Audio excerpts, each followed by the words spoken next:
Assalamualaikum warahmatullahi wabarakatuh. Saya Dea Faira. Di sini saya akan menceritakan tentang salah satu ulama terkenal di dunia, yaitu Syekh Abdurrauf bin Ali Al-Singkili. Nama populernya adalah Syekh Abdurrauf bin Ali Al-Fansuri As-Singkili. Tahun lahirnya pada tahun 1024 Hijriah atau 1615 Masehi, dan wafatnya di Kuala Aceh pada tahun 1105 Hijriah atau 1693 Masehi. Beliau adalah ulama besar Aceh dan memiliki peranan penting dalam penyebaran agama Islam di Aceh, Sumatera, dan Nusantara pada umumnya. Nama gelar populer yang diberikan kepada beliau ialah Tengku Syiah Kuala, atau dalam bahasa Aceh ialah Syekh dari Kuala.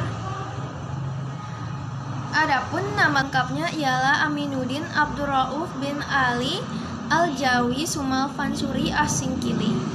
Sebagian menyebutkan keluarganya berasal dari Persia atau Arabia yang datang dan menetap di Singkil, Aceh pada akhir abad ke-13. Namun belum dapat dipastikan karena minimnya catatan sejarah, serta tidak didukung nama keluarga yang mencirikan keturunan Arab atau Persia.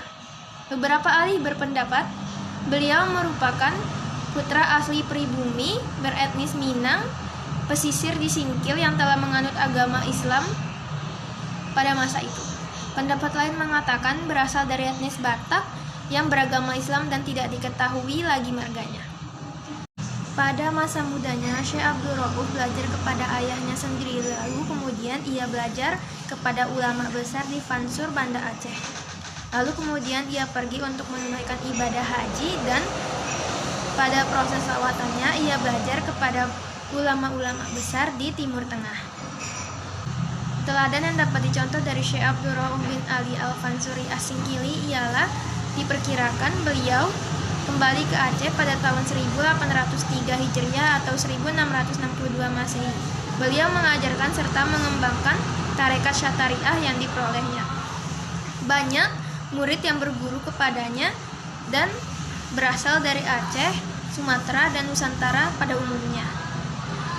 Banyak muridnya yang menjadi ulama terkenal, salah satunya Syekh Burhanuddin Ulakan dari Pariaman, Sumatera Barat. Lalu yang kedua, Syekh Abdul Muhyi Pamijahan dari Tasikmalaya, Sumatera Barat. Syekh Abdurrauf menjadi rujukan penting bagi para mubalik yang ingin merintis dakwah ke berbagai daerah di Indonesia. Hal itu sejalan dengan sifat Aceh yang menjadi poros peradaban Islam. Pada saat itu, Aceh menjadi tempat persinggahan bagi para jemaah calon haji yang berasal dari Jawa, Sumatera, dan Nusantara lain-lainnya. Disebabkan peran besar tersebut, Syekh Abdurrauf dapat dikatakan sebagai poros sejumlah ulama di Nusantara. Salah seorang muridnya adalah Syekh Burhanuddin Ulakan yang belajar di Aceh. Mubalik asal Pariaman itu berangkat ke Tanah Suci, dan sepulangnya dari Haramain, ia mendirikan surau di Ulakan. Jasanya yang paling terkenal ialah berdakwah kepada Islam di bangsawan Kerajaan Pagaruyung. Lalu murid lainnya ialah Syekh Abdul Muhyi asal Sumatera Barat, itu pernah bermukim di Aceh dan kemudian berangkat ke Tanah Suci untuk mendalami ilmu-ilmu agama. Beliau sempat berkunjung ke Baghdad, Irak untuk berziarah ke makam Syekh Abdul Qadir Jailani.